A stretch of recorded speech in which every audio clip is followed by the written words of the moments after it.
intersection of good drinks, good music, and good times. This is Hops and Spirits Bar Conversations. Well, I may be talking with him in September. It's wild to think that when this episode drops, it'll be October, man. 2024 is flying by. It doesn't seem to slow down at all. We got a fun guest for you this week. He's got a brand new song out with Presley Tennant, If It Was Easy. He's a country artist, songwriter from West Virginia. Let's welcome in Noah West. What's going on, Jonathan? How are you? I'm good. How are you doing? It's been a busy month, but it's just flew back, got in late last night from California, and back at it today. So I'm doing good. I was gonna say you seem to stay busy these days. That's a good thing, though, right? Yeah. I had my body shut down. I was like, okay, we got to have some rest. A couple weeks ago, I was like, I finally just gave up and just started resting, trying to value that a little bit, but been busy. Thankful for it. Well, I was going to say, hopefully you get to relax a little bit during this conversation. Hopefully you got a good drink, because this is Bar Conversations, and I got to know, what are you drinking tonight, and what's your go-to drink these days? I'm sipping on some Basil Hayden. That's probably my go-to, just for the house, just hanging out. But if I'm going out, I'll probably get a vodka Sprite. All right, I like easy, it. And I know where my levels are. You can behave when you're out and about, then. Yeah, that's something of that nature. Now, do you have any, little collection, little bar card at home, or just kind of keep a couple handy? I value that. I've got a couple bottles that I've had in the past that I've, I guess they're just carcasses at this point, and you drink it all, right? But it's like putting a deer up on the wall, I guess. But now, got some Blanton's. My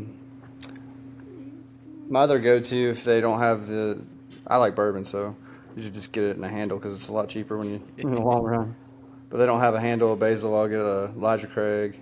Gotta have some Tito's. But then there's some. Me and my buddy Sean Stimley were in Kentucky visiting his family, and we stopped off and got some Kentucky local stuff that was really good, but I can't remember the name of it. I was going to say, there's only a few of them. Tonight I got kind of one of those brands that's out of their little Yellowstone limited edition. I didn't have anything from West Virginia. That was the sad part. I didn't have anything that I could rock for in honor of you. So, yeah, I'm trying to think if we have any whiskeys that are really good. I don't know. Maybe Smooth Ambler is the only thing I can think of. What is it? Smooth Ambler down in Greenbrier County. Okay. My mom's from there. So. What town in Greenbrier? That is a good question. That's a good question. I just know it's somewhere down that way. Nice. Where are you from again? So, based out of Lexington, but I know where you grew up very well, as I spent a few years in Beckley and Bluefield and Princeton. Grew up, though, in Weirton, West Virginia. Nice. Oh, yeah. Yeah, I grew up in Beckley, but then I went to Concord, so I lived in Princeton for a little while. Well, there we go. I went there as well. That's where I actually met my wife. I did not meet my wife. I mean, yeah. No, I've not met my wife. Definitely didn't meet her at Concord, so good on you. Just got to snag the good ones and get out of there, right? Yeah, I was going to say, we went up to Beckley for a little while and then came over here to Kentucky, so that's where we're at now, and enjoying it. And did you move down to Nashville then? Yes, I've been in Nashville for the last 6.5 plus years. Now, is it true that you moved there with like $400? Yes. Yep. $400 in my name. I had some college. So I went to school to play ball in Greenville, South Carolina, and got real close to a family, Mick and Joel, who live out here. Michaela's family is from Franklin, so they decided to move back, and they lived downtown for a little bit. And they had their first son, Roman, was born October 16th, which is the day after my birthday. And then I moved in the spring. I moved in with them just for like a summer, just to kind of get on my feet. And me and Joel, her husband, worked for her dad for that summer. And yeah, wild looking back, but sheesh, that's been a while. Feels like another lifetime ago. I was gonna say we'll get into exactly what you're doing there in Nashville, but before then, growing up, like you said, you were half decent on the basketball court. Won a couple state championships too, right? Yeah, I'd attribute that to Caleb Wright, Jack Flournoy, and DeAndre Leonard, but no, I was lucky enough to come in around Christmas my junior year as a transfer. I was homeschooled, and they worked me in, and we won a state championship in March. So I mean, 3 months, 2.5 months, and then ran it back the next year. Not too shabby. It was fun. It was a lot of fun. And then went to college at Concord doing pre-med. My dad wanted me to be a doctor. That is not like playing basketball in high school.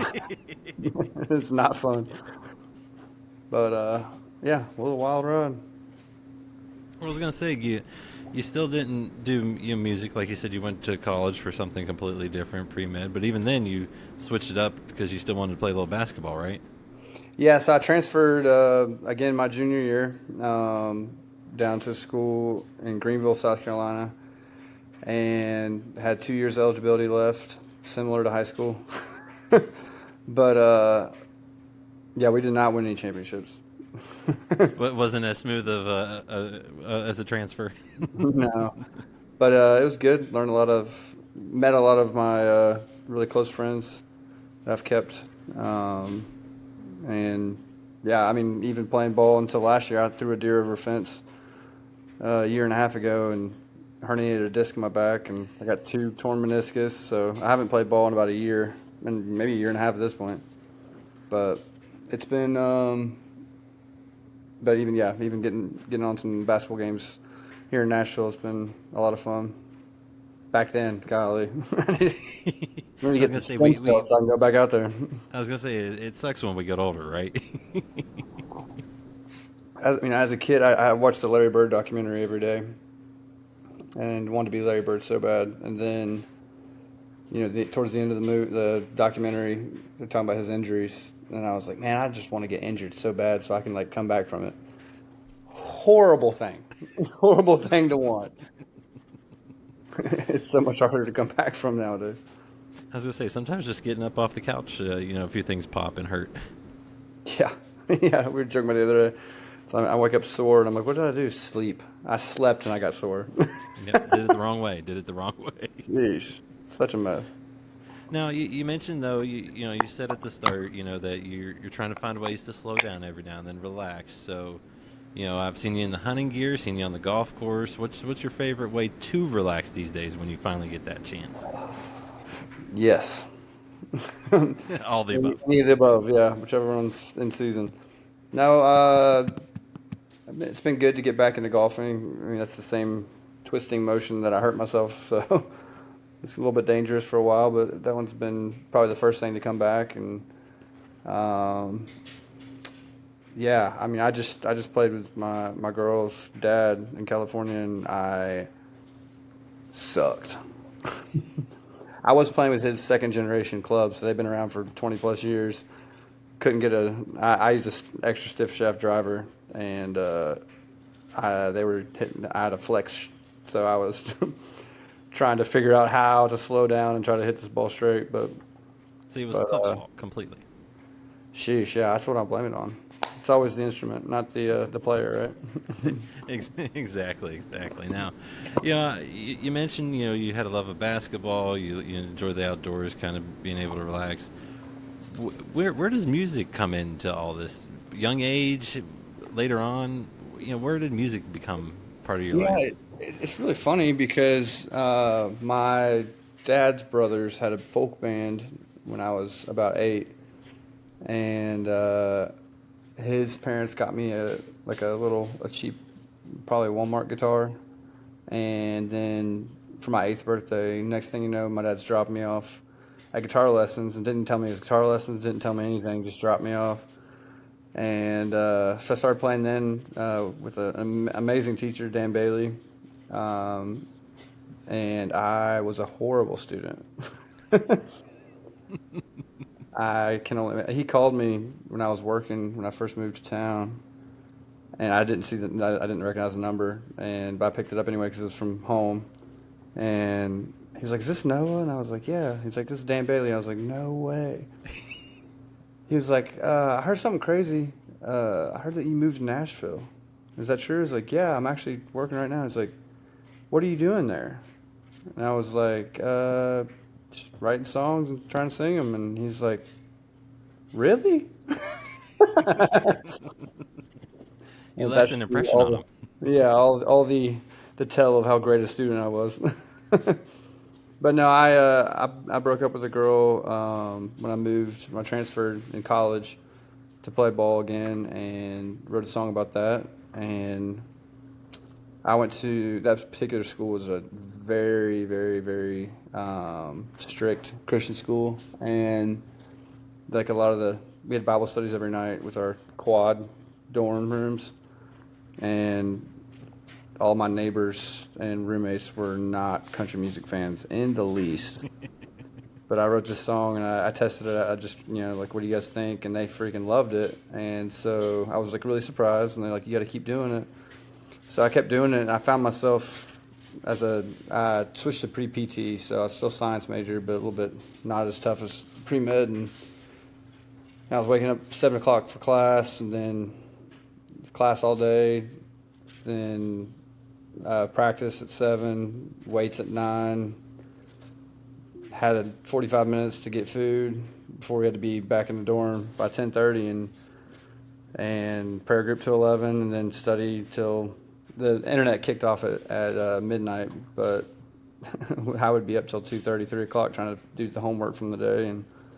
But if I ever found time, I found myself not playing video games or anything like that. It was always writing songs, and I was like, I think I like this more than anything I've ever done in my life. Which is saying something, right? Because you enjoy basketball, and we're doing a lot of different things.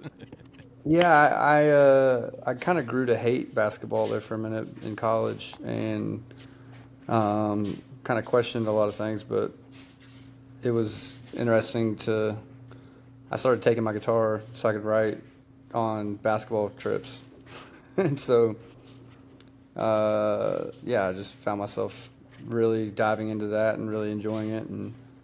But I mean, I like to set the dominoes up and then accidentally knock them over and be like, oh yeah, I didn't even try.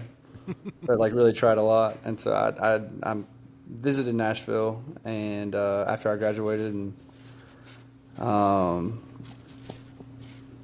just looking for advice, like should I do this, and we were actually hanging out with a buddy, Colton Pack, who's in Restless Road, and he had just left Restless Road the first time after the X Factor show, and he was just trying to figure it out at that time. But we met up with the other guys in the band for a drive-in movie on a Sunday night, and then kind of should we go after the movie was over? We're gonna meet up home, all that stuff. I was like, should we go try to find try to find people on Broadway, which is hilarious because that's not where people go that are local. But ran into a hit songwriter for actually the second time that weekend. But actually talked to him. He's a guy named Taylor Phillips, and he had his first single on the radio at the time. It's called Hurricane by Luke Combs, and asked him for advice, and he walked me down 3 flights of stairs at Honky Tonk Central downtown, and out onto the street level, and gave me 45 minutes of advice, and gave me his number, and told me to come over the next day and write a song. And I was like, if people are this kind and this giving and this hungry, then this is where I need to be. I was gonna say, I mean, how impactful was that? I mean, would you be doing what you're doing without maybe that meeting? That kind of serendipitous, running into him multiple times in a weekend. It felt very, very led. It felt very providential, and those things. I try to be in tune to that as much as possible, because the Bible says that man makes their plans and God laughs. So I'd rather have God directing the footsteps than to try to do what I want to do, then figure it out later. But yeah, I think Taylor didn't have to do that, and he was my type of personality in a lot of ways, a lot of ways he wasn't, but he was very people oriented, relationship oriented, and knew everybody in town. And but yeah, he took me when I first moved. He marched me all over the town and invited me. Was always very inviting, and I mean, I never asked to write with him because I knew that that was barking up the wrong tree, but also that he would bring me around to all these other things because I didn't pressure him to do things that he couldn't do. And yeah, I think he played a big role. I was thinking back. I wrote a song called Boots that I ended up putting out with Joy Beth Taylor and Garrett Biggs, and it was around the time Riley Green was trying to find the songs for his first album. And I was like, "This is perfect." And he's like, "You think so?" And I was like, "This is so perfect." Like, I know I'm not asking you to give it to him or whatever. It's just like, how do I get it to him? And he's like, "You think it's the one?" And I was like, "Yeah." And he's like, "Dope, dope, dope. Go write another one." And I'm like, yeah, but like this one, how do I like do what I need to do with this one? He was like, "Go write another one." I was like, yeah. And he said it a third time, and I was like, okay, all right, I see what you're trying to do. I'm going to go out and write 365 songs in the next 365 days. You want me to write one? I'll write 365 of them suckers. And that kind of motivation was the reason that I started doing 2 and 3 songs a day. And all while like taking the trash out at Luke Bryan's. I was gonna say, so it's true that you were doing multiple writing sessions a day, nearly every day, for a good little while when you got started, right? I still do multiples sometimes. It's just not to really chase the artist thing. You really have to. I think content and like TikTok, Instagram are 51% of the like overall equation. And so, just realizing that it's what every artist doesn't want to do, but yeah, just realizing that it's like you gotta take some time off. Like, okay, these are the songs. Okay, now we did the first step. Now we have to go, get them in front of people, to where they can either like them or hate them or love them or not. Hopefully they feel something, but really up to, as an independent, it's really up to you to market them and get them out in front of people.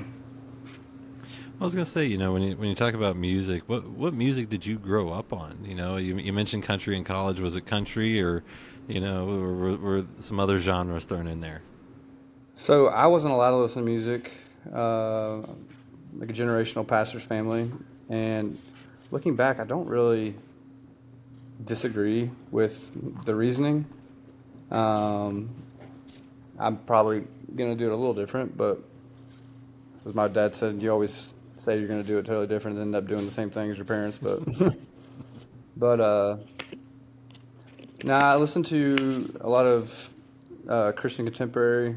And then my dad had an affinity for Petra. It's an old Christian rock group.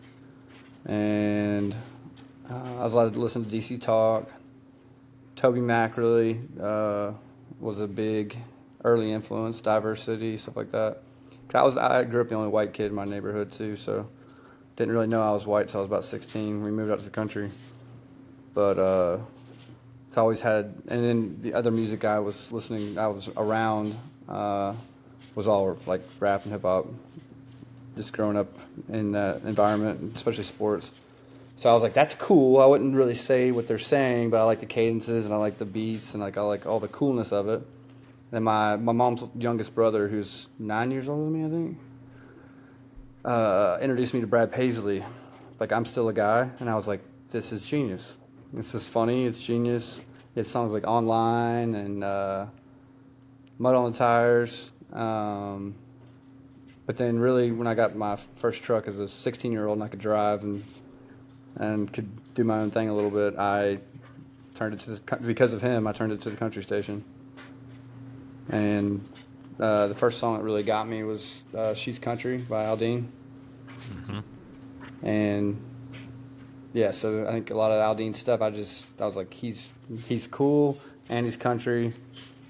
Because, shout out to the greats like George Strait, Alan Jackson, even Garth. Garth was kind of more pop, I think, at the time than people want to give him. But yeah, it's like I wasn't a cowboy. I was more redneck than I was cowboy. So it was kind of tougher to relate to that kind of music. But the storytelling and the sounds, the steel guitar, yeah, all that. It was still. I still love steel. I love banjo. I love fiddle. I try to put fiddle on everything. But I've tried to mix in some of the hip hop stuff just because I don't know. I think it's cool. I was gonna say it's where you grew up and what you're around. And what was it like? What impact did growing up in West Virginia and Southern West Virginia at that have on you? Both like you said, musically and maybe personally as well. Yeah, I think West Virginians are tough. I think they face a lot of adversity, publicly, but also just daily life. And the people I respect we all face adversity, and the goal should never to be free of adversity. My little motto is getting comfortable with being uncomfortable. Because I have tendencies and habits and stuff. I could be a crappy person, but the version of myself that I think is the best one is the one that's uncomfortable and it'd be in the corner and fight their way out, and that's when the most growth and the most, I guess, potential excellence is achieved. So trying to be like, if life's not putting you there, which life will do, finding ways to put yourself there so you're always going to be adding value to your own life, but also everybody else's around you. When you finally decided to take that step and do music, full time, what was that like? Because I'm guessing that was a scary leap to some, degree. So, yeah, for the first summer I did driveways, like sealed driveways in Nashville, 95 degrees plus, humid as heck, and that was miserable. Couldn't really get a schedule to where I could book stuff. So I was kind of I've kind of moved here, then didn't do anything from here. And that was tough. But then left and helped open up Luke Bryan's downtown. And I didn't have any bar experience, so they set me as a porter, which is a fancy word for taking the trash out. And so I'd get there at 5:30, Thursday, Friday, Saturday, Sunday night, and wouldn't leave till 4:30 or 6:30 in the morning if I wanted to wait for my money. So it was a great experience. I didn't realize like what trust the process meant, that all your coaches tell you, until one night when I was covered in trash juice. We were taking all the big bins out to the street to get picked up, and one of my peers was walking into the bar I was working at and had two girls with him, and he kind of like down up me and was like, "Oh, so," kind of like big league me, and I was like, "Who do you think you are?" And then I was like, "Oh, wait, that's what trust the process means. Like, this is my process. This is," and I was like, there's like one day I'm going to be signed, and I'm going to be writing with the people that I dream of writing with at this point, and I'm not going to be excited about it because it's just another day. And like, that guy thinks he's living his life, he's living the life before he's made it to that life. And I was like, I'm going to go write 2 songs better than anything he's ever written tomorrow. And that kind of motivation of like, it's hard enough as is, but like the harder it is initially, the more foundation you build, the bigger. If you're trying to build a skyscraper, you got to have a really wide foundation. And the way to do that is to get as much of the hard stuff, the stuff that people don't want to do, out of the way early. Like, don't run from work, don't run from adversity, don't run from tough times. But at the same time, be grateful. And because if you're not grateful, then you just get bitter. Well, I was gonna say, you And got to have that perseverance to keep going, and yeah, because it is not an easy journey in this industry. no, it's probably, I'd say between that or acting, it's probably the toughest industry to break. Um, it's very easy to get broken, but it's tough to break through, and you got to find that a different sound, that different storytelling, that difference. And there's probably 50,000 people here that are doing it. There's probably really like I was talking to BJ Hill over at Warner Chappell, he's one of the publishers, and Warner's probably the biggest publisher. He said they probably have like 200 signed writers around there, and then between all the boutiques and the majors, there's probably another 100, 150, so 300 to 350 signed writers. And it's like, if you think about it, that's less than the NBA, not even the NFL, where you have like a 52-man roster. You think NBA, you probably have 13 to 15 that travel, and so that's, for 32 teams, it's harder to be a signed writer than it is to be in the NBA. So as far as percentages, so it's you got to realize that everybody wants that, and everybody's chasing that hit, and everybody's. My biggest thing now is kind of like, did we beat Ashley Gorley today? He's got more number ones than any other writer in any other genre, and because you gotta beat his by so much. Like in basketball, I noticed like I'd be better than somebody arguably, but then wouldn't get as much playing time, or like it'd be an issue. I felt like gypped or anything like that. But then it's like, well, I might be better, but I'm not worlds better. Where there's like they can't keep you on the bench. And it's a really good life lesson, because it's like you don't have to be better. You have to be so much better that, of course you get the chance. Of course you get the opportunity. Of course you get the call. But even like writing songs every day, I've written, at this point, I'd say over 1,200. And Just a few. yeah, but the thing is like, how many great ones? I'm probably sitting on 40 that I love, but of those, I mean, I don't know how many. I don't know what's great. I've never had a number one, so I don't have anything to base it off of. But yeah, I mean, even in that, like my dad taught me that wisdom is the most important currency in the world, and so I was like, okay, bet. So I asked every number one songwriter that I met, which is more than you would think. And they all said, I was like, how did you feel when you're up on the podium taking your pictures with your plaques for your first number one? And every single one of them said they felt empty. And I was like, I do not want to feel like that. But I think a lot of that comes from placing unnecessary, well, whenever I have that, I'm going to be good. Like I'll be content. And I'll be grateful and all this stuff. And it's like, no, as soon as you get that, you're going to want something else. And then you're also going to see all the BS and politics and stuff that goes into it that's going to make you bitter and resentful.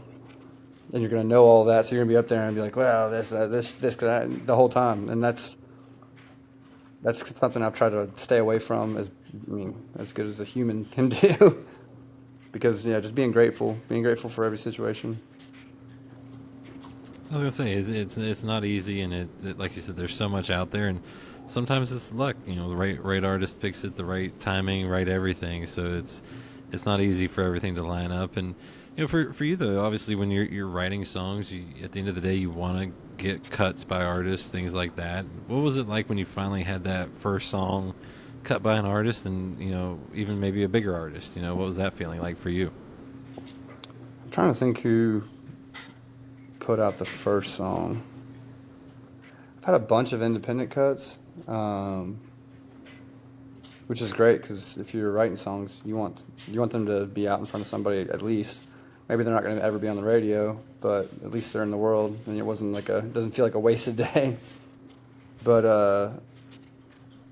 the biggest first was one of my best friends, longest friends in town. Sean Simley cut a song that I'd written called "Product of a Small Town," and he was with Big Loud at the time, and it was the title track for his debut album. So that was really cool, being just kind of having a little win with your best buddy. It's kind of there's a lot of situations and a lot of opportunities to win, but not all the time with the people that you started the journey with or the people that you want to win with. So that was kind of a cool. That wasn't kind of cool. It was really cool at the time. Just being able to have a small victory with a close friend. And my roommate was on it too. It was his first cut. I think that might have been his first cut ever. But then, there's been a bunch of songs since then. Got some coming up, and then I guess the most recent one would be a song called "Hold" that Michael Ray put out back in April. It's one of the first. That was got thrown.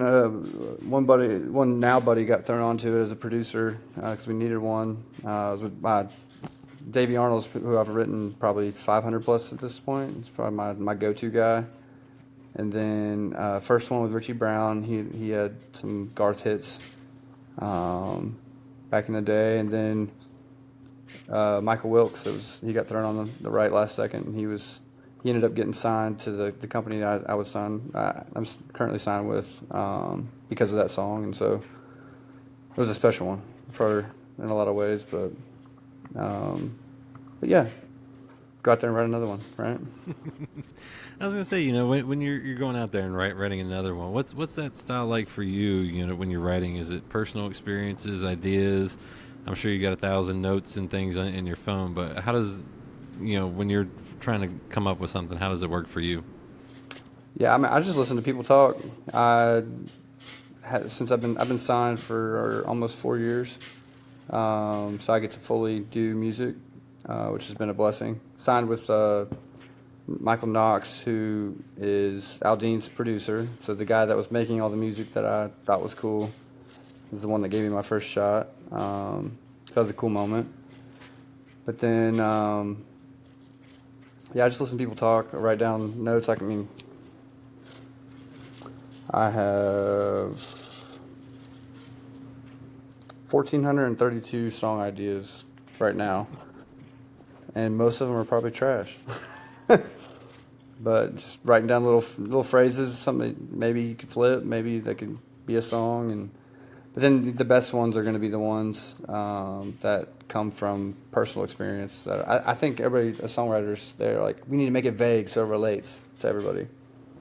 But something I've noticed recently is like, if you make it vague and you don't relate to yourself, then how in the hell are you going to relate to somebody you've never seen before? If it doesn't even relate to yourself and you know yourself better than everybody else. So just really trying to change my brain to be like, no, like we should write the best song about us. I should write the best song about me. And because the only way to relate and be relatable is if you share your human experience, because that's the only thing we all share is our human experience.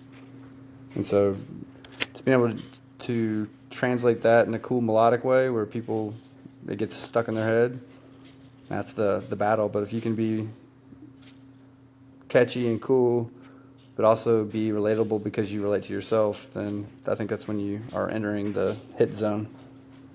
I was going to say, it's when people can connect to the story, see themselves or see someone they know, and it makes an impact on them. But in addition to, just writing cuts and, having some other folks record you, like you said, you're putting out your own music as well. What kind of made you do that as well? You could have just kind of done the songwriting thing, but you're kind of doing a little bit of both.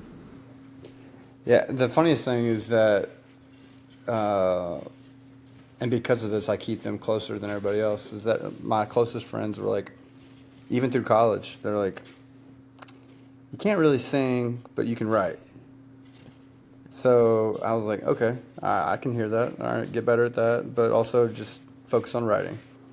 And like Sam Hunt, who was a big inspiration for me that made me like want to write songs. He had come over for Kenny Chesney. He had what's the Billy Currington one you did? And then you have Cop Car by Keith Urban. And so like he broke through as a writer, and then his artist career had more behind it because of that. And it also, it's expensive. It's hard to pay for songs. It's hard to pay for tours. It's hard to pay for everything. So it's like if you have that songwriter money coming in, then it gives you a little more of a chance. But I'm trying to. What was your original question? Well, doing your own music as well. Have your friends ever said, you're half decent now at singing? Yes, and that was probably the most painful thing for them to admit, and I loved every second of it. But I still don't really view myself as a singer. I think I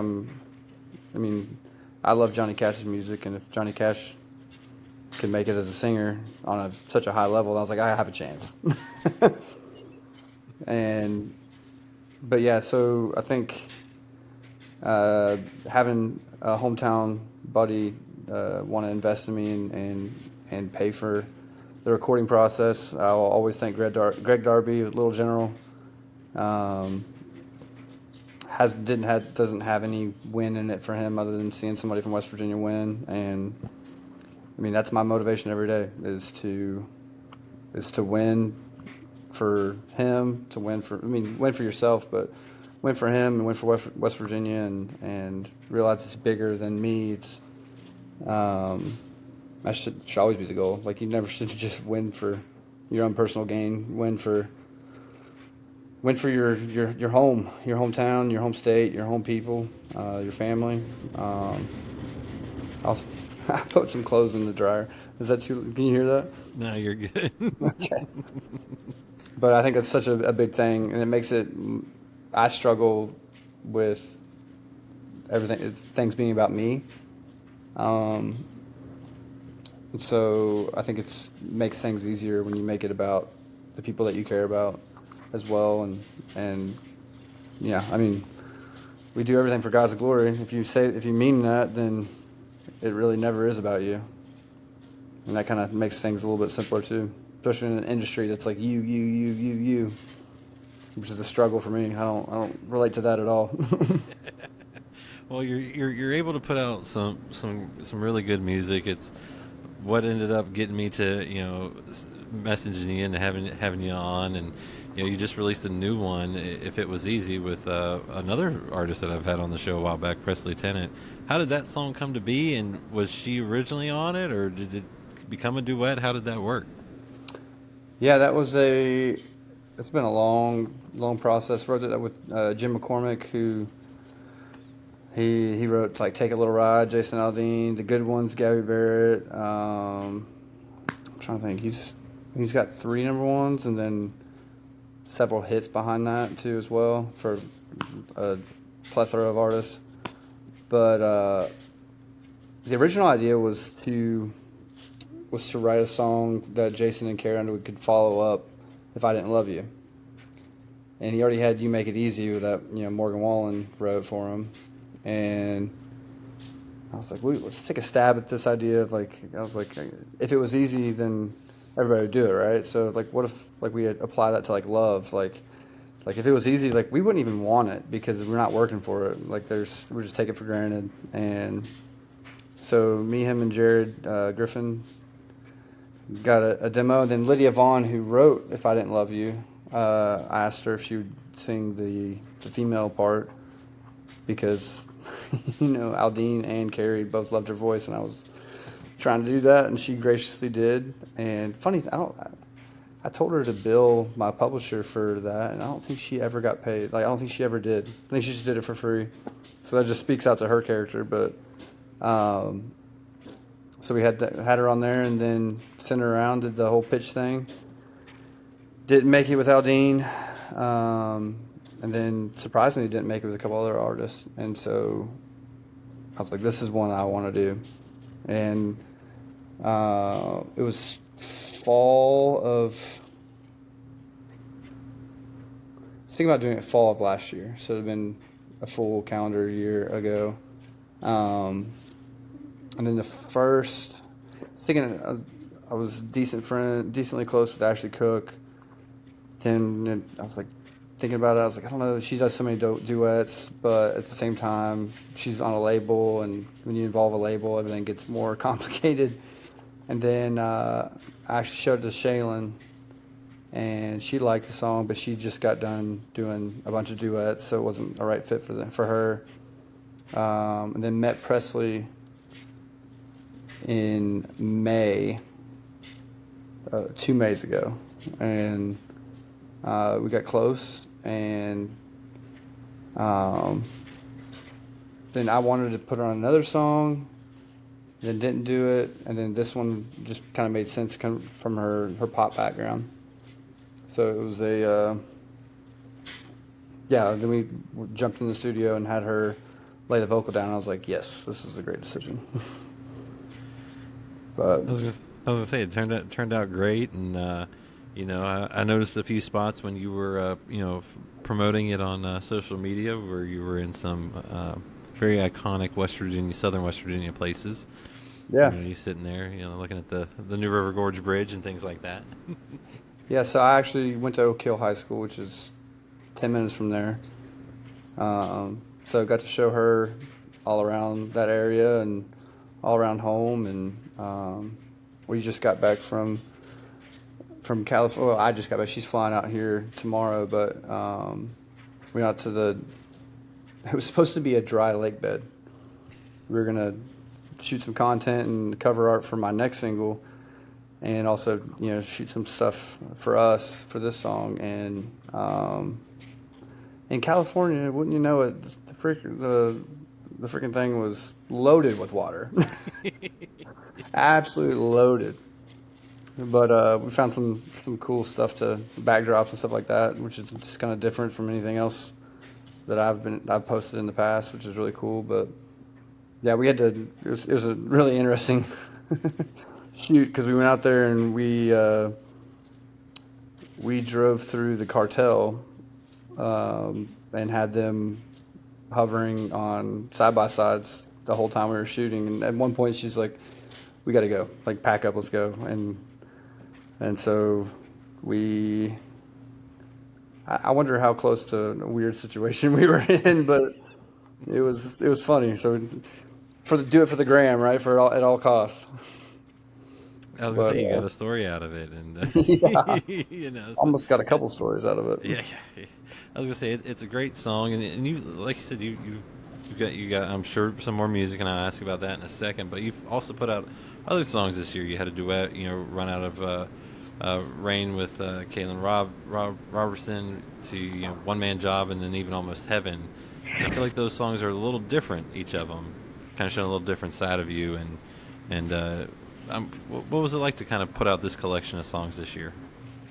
It's been good. It's been as an independent, it's difficult to get songs finished and release ready, because as a label they're going to throw a lot more money, and so you get precedence, you get preference, you get you have a bigger budget too, and so just trying to compete with labels as far as sound and like excellence, but at the same time being able to get them out in a timely fashion. Ideally, you want to have a song out every 6 weeks at the latest, and that was the goal. And we started the process back in July 31st, I think was my mom's birthday. It was the first song of the new batch we dropped, called Addie. And then it was a minute, I think it was November, before me and Sean could get that one done. That was a cool moment too, just being able to have the homie on that gave me my first shot as a songwriter, and then being able to do a song together. That was cool. And then initially we were going to put it, If It Was Easy, out for Valentine's Day, but just couldn't logistically work it out.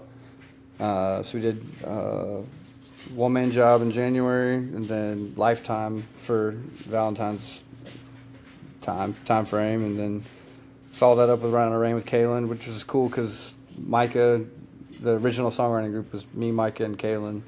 So then Micah produced it, me and Kaylin sang it. I'd never done that before, where all the collaborators were a part of the finished product. So that was cool. But then, yeah, what else have we done?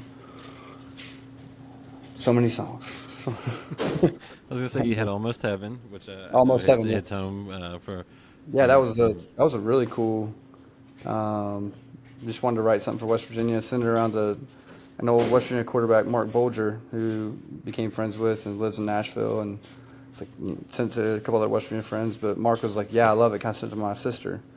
I was like, "Sure, like okay." And come to find out, she was on the board for Game Changers, which is using sports to go to schools and talk to kids that have been affected by prescription drug abuse. And so actually that kind of worked out perfect.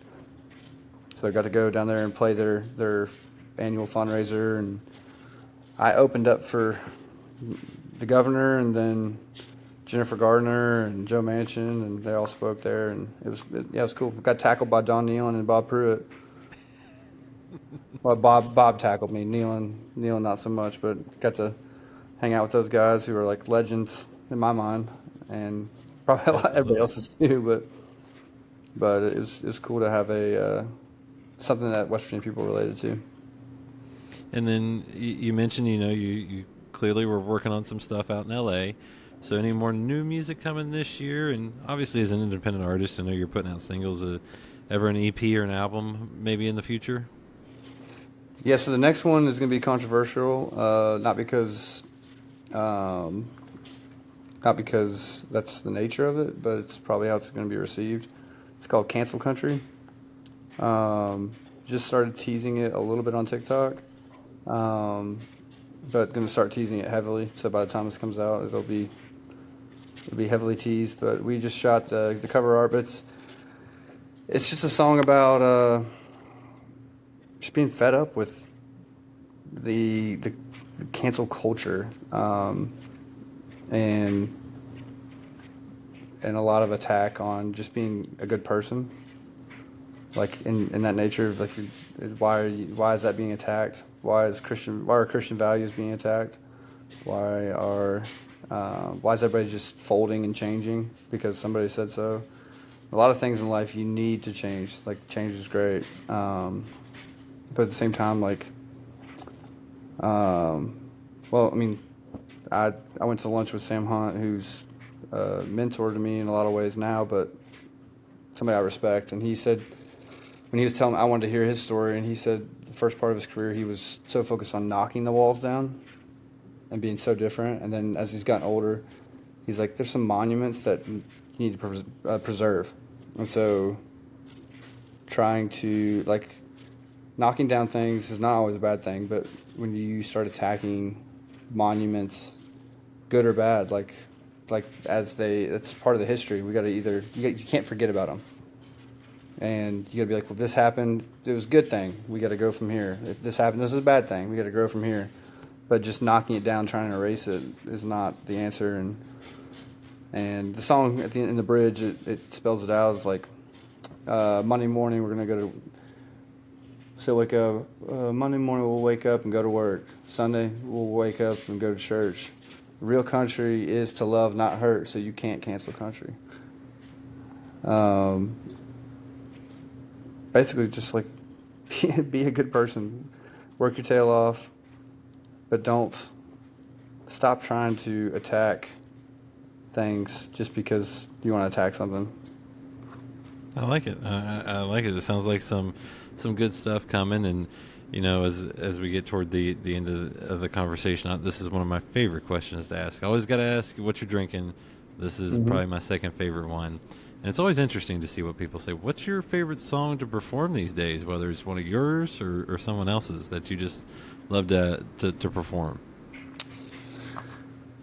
Here recently, I've gotten some opportunities to perform If It Was Easy with Presley on the road, and she's come out on the road with me for some shows.